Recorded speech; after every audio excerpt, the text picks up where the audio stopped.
What's going on, guys? I'm coming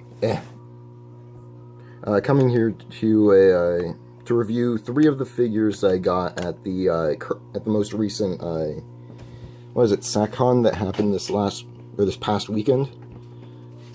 Left, I got Starscream from the first edition Transformers Prime series.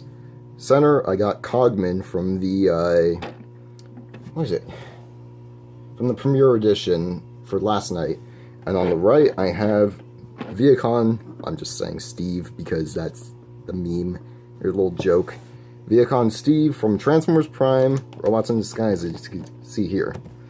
Now I'm going to do the same setup for each of the 3 videos, so that way I can, we're going to record them separately, but order's going to be different depending on who's in the center. So, as you might be able to tell by now, after me saying that, we are going to review Cogman first. Let me put these guys up here. And their boxes off to the side. I cut the 2 bubbles the same way that I did with Orville. But here we have Cogman. Box. It's your standard last night box. Ooh. Yes. Box art. He is a interpret protector, and I'm going to end up putting him in that pose later on, because that's how I like my Cogman. Okay. Now, as far as I remember, I can't remember the name of the car, but I know it's a British car. If any of you guys can name it in the comment section that watched the last night, then, or at least know their cars, can you please tell me, because I forgot for the life of me. So, and yeah, it doesn't have any symbols as far as I can tell. Oh, wait. There. See a little triangle? That's the logo. Can you tell me what car that is? What brand that is? Yeah. Yeah, that logo right there. Can you tell me what brand that is? Because I forgot. I just know it's a British car because the steering wheel is on the left. No, I mean right. Left camera view, but right stage view. Whatever. It rolls. Oh, man. It rolls like rolling things should. I took that from MGO. Don't kill me. I watch MGO. I love his videos, and I'm inspired by the toy review style he does. Yeah. Tailpipe at the end. Rims are all painted, yes. And the Autobot logo's there. Have to tap every time to get to focus. There you go. Yeah. Focus. Also, I don't know if I seem similar style-wise to Panda Prime. If I do, completely unintentional. I just do my own style, and it seems to be that it's similar to most others. Anyway, sorry, Shadow. I'm just going to go into what he comes with, or at least in this mode that you can access. Remove the or raise the cockpit. How cool would it be if cars actually opened up like that? Only race cars, huh? And also, may I mention, he is a pain in the butt to get in. This is actually Cogman. This is a transector. Japan, you actually influenced Hasbro for once. At least in terms of, terminology for what is what. Or what is who, I guess. So, putting the car transector aside, again, let me know what car this is. I know it's a European British car. I just don't know what it is. So, going on the Cogman, because this is Cogman, because otherwise, why would he be small in last night? And if I can just get it to focus.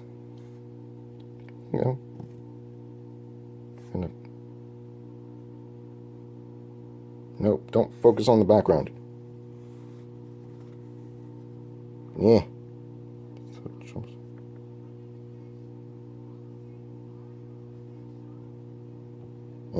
Sorry guys. Getting this guy to actually focus. Maybe I'll hope if I turn this top light on. There we go, finally. Okay, yeah, you can't see it too well, but the molding on the head is actually really good. Let me bring in the packaging again so I can show you what that looks like. Yeah, looks exactly like that, except his arms are dark. Why? Beats me, it's Hasbro. This line doesn't have Takara on the box, so the arms are dark. Yep. Molded detail's good. I need to find some way to get this to focus on this little guy.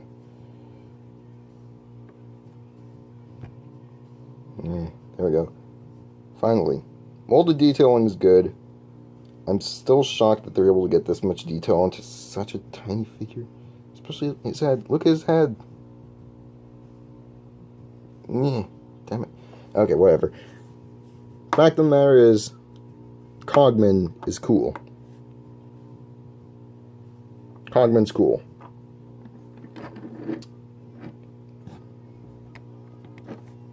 Maybe I should have just done this from the start. Cogman's cool. Just still, as I said a second ago, shocked they're able to get that much detail on such a tiny figure. Anyway, on to his transector. Big Cogman. Yeah, yeah. So you take the windshield, lift it up, clip it in, and then you need to, I recommend just wiggling the legs down just to get this back section unplugged. We'll unplug everything else, but you need to do that for transformation. So then move this up on this double hinge right here, and then pop this out, pop out the sword from underneath. King Arthur's, I believe, or is that just the pendulum's sword? What is it called? Whatever. The yeah, the little like thing that Kanan got. You get the point. You know what I'm talking about if you guys saw the movie. Anyway, I take his feet, move them down, then fold in this flap. If you don't, this piece right here will clash with this part, not allowing it to not fold in all the way right here on the trunk section. So you need to fold down the foot first, then fold in his shin. And bam. Also fold up this flap so it doesn't look awkward. Now, plain and simple from here. Although, and I'll get onto this in a second, there was a certain part that was really quite stiff when I first got him. Of course, that's what you do expect out of a brand new figure that I got like 4 days ago. But still. So you take the arms, fold them down like that, untab them from there, and then go inside and flip out his wrist. Let me move this back. Put down in frame. Pull up a second. This review style is still on experimenting, so there's gonna be some little quirks. There we go. Okay, so then you fold this part back. This part right here, when going back into vehicle mode, you want to fold it on this part of the hinge first. Then fold it up, because otherwise these like teeth pieces, I guess those like spiky parts, are going to clash with the rest of his torso right there. So just thought I'd note that. Okay, so there. So now this was the part that was a bit troublesome at first. Was raising the hood, and it's still a bit troublesome, for that matter. There we go. So you should hear it snap like that. That just means it's popped out, untabbed. And then rotate it 180, and then push it back in. And there we go. Fold up the hood section. Someone photoshopped this section onto the back of Cogman. Same with these parts, please. I'd love to see that. I've seen that done with Lockdown, and it's hilarious. Take mini Cogman, fold them Timemaster style, meaning crunch them, and plug them on. Yep. And then plug in the pendulum sword. I don't know. I forgot what that word was. And there you have Cogman. My opinion, he's the best Last Night figure that I own. That I own. Keep that in mind. That I own. I have Hot Rod. And I have the Toys R Us Megatron and Optimus Prime. The Optimus is the Darker the Moon mold. And then the Megatron is the IDW mold. With some tweaks, of course.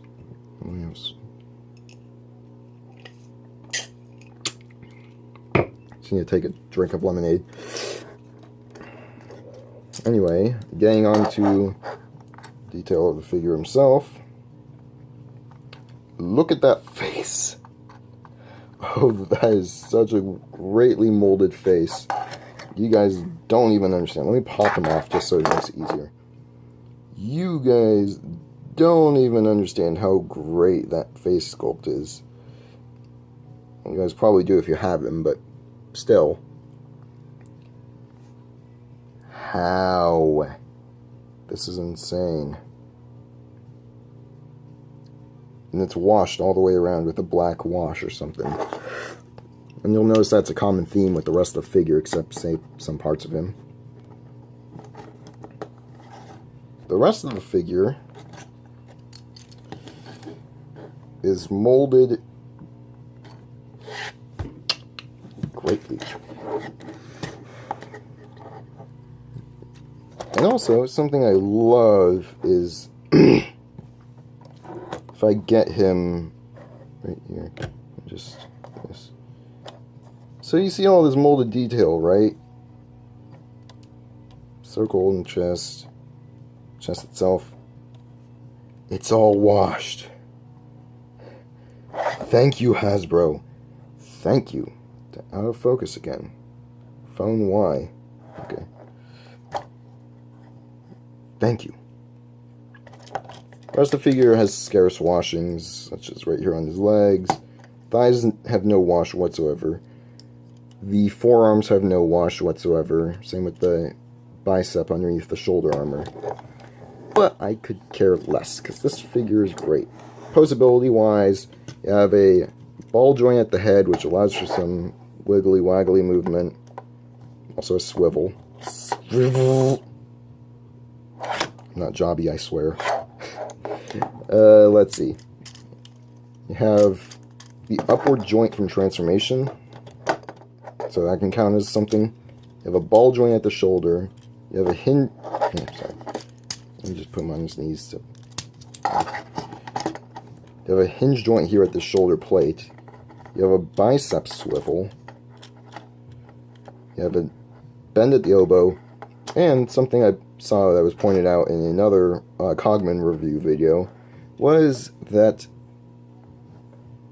this allows for some on God sort of thing.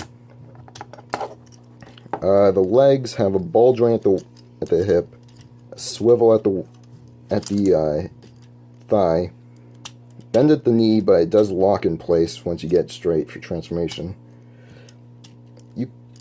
I count this as a bit of posability because it actually helps with some poses.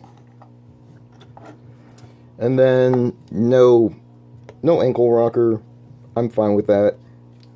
No waist joint. I'm fine with that yet again with how he transforms, which tells kind of a cluster in the back. And this. That's legitimately for sword storage in alt mode. In fact, I'll just transform it back halfway so you guys can see how ridiculous this storage actually is. I mean, it's cool. I like weapon storage, but did it really have to go in that general area?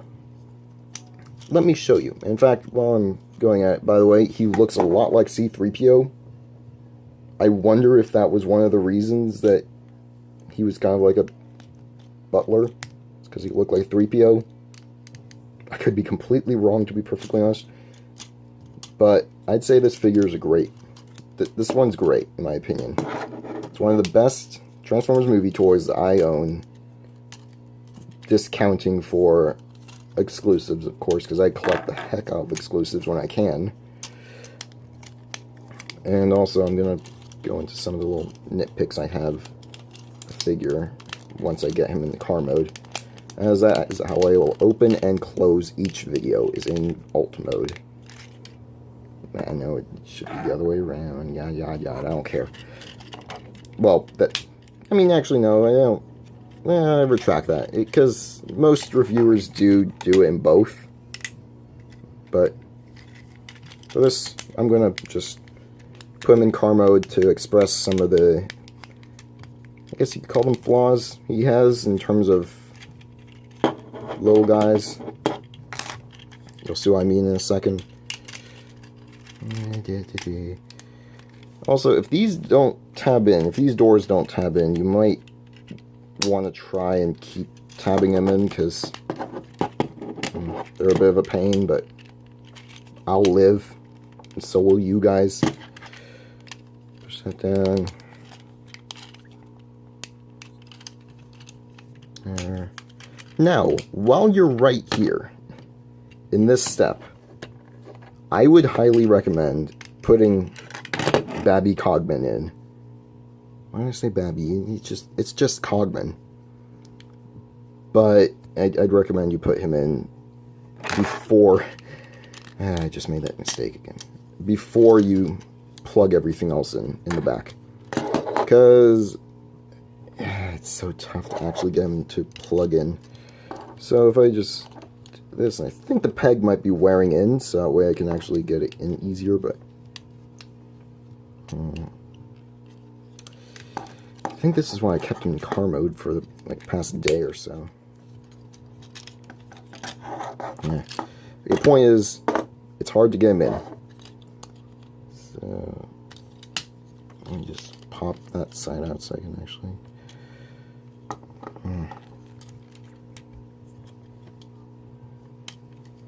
There we go, finally.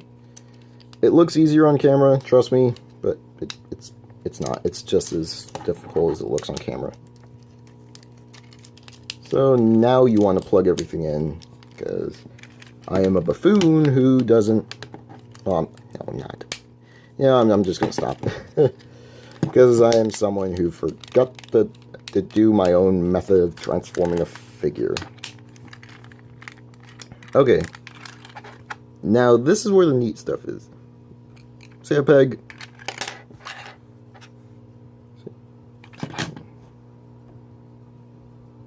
See a slot on the sword if you could.